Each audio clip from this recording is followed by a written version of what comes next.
छोटी सी कटोरी उस बेलपत्र के ऊपर रखकर उसमें थोड़ा सा मधु, शहद, शंकर भगवान की साक्षी में शिव जी के सामने अगर शुक्रवार रखना प्रारंभ कर दो, धीरे धीरे संपदा की वृद्धि अपने आप होना प्रारंभ हो। शुक्रवार के दिन बेलपत्री के वृक्ष के नीचे बैठकर घृत का दिया लगाकर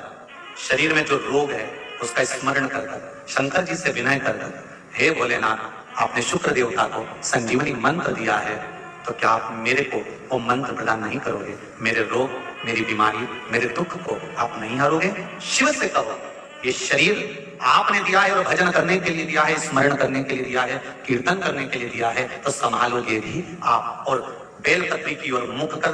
घी का दिया लगाकर महामृत्युंजय मंत्र का स्मरण कर लेने पर धीरे धीरे धीरे धीरे धीरे धीरे वो रोग समाप्ति की ओर आता चले जाता है। बहुत सारा भगवान को नहीं चाहिए। शिव महापुराण में यह भी कहीं नहीं लिखा कि तुम भगवान को 108 या 1008 या 1008 बेलपत्र समर्पित करोगे तो शिव जी प्रसन्न हो जाएंगे। शिव महापुराण की कथा तो यहां तक कहती है, एक बेलपत्र की पत्ती को आप अगर बीच में से, ये एक बड़ी पत्ती, उसके बीच में 2 पत्ती और 2 पत्ती के बीच में जो गैप है, बीच पत्ती में, इस पत्ती और 2 पत्ती के बीच में जो जगह है, अगर आप इस पत्ती को यहां से स्पर्श करकर, इस पत्ती को यहां से स्पर्श करकर शंकर भगवान के शिवलिंग पर अगर आप श्री शिवाय नमस्तुभ्यम कहकर, पंचाक्षर मंत्र नमः शिवाय कहकर, षडाक्षर मंत्र ओम नमः शिवाय कहकर यदि शंकर के शिवलिंग पर समर्पित करते हो तो वो 108 बेलपत्र का काम कर जाती है। पकड़ने का स्थान भी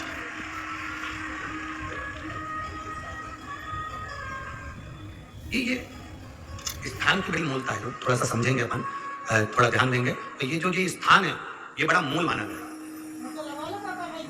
बेलपत्र की बड़ी पत्ती, नीचे की 2 पत्ती, उसके बीच में जो खाली डंडी जो दिख रही है, इसको अगर पकड़कर बेलपत्र समर्पित कर रहे हैं तो 108 बेलपत्र के बराबर हमें फल प्राप्त हो रहा है। 108 बेलपत्र।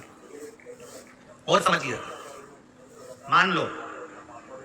आपके पास में ना पीला चंदन है, ना लाल चंदन है, ना अक्षत है, ना पुष्प है, ना कोई सामग्री है, ना दिया है लगाने के लिए। शंकर जी के मंदिर में लोटा भर के जल लेकर गए हो,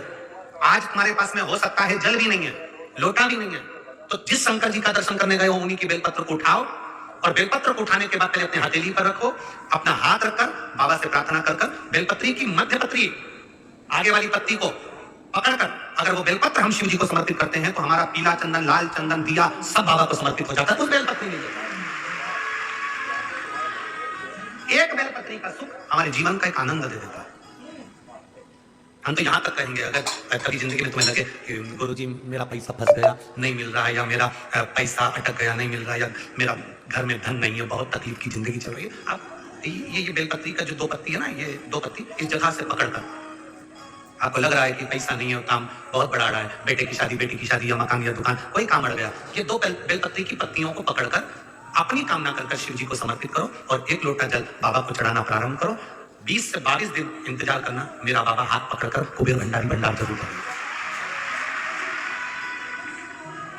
2 पत्ती को पकड़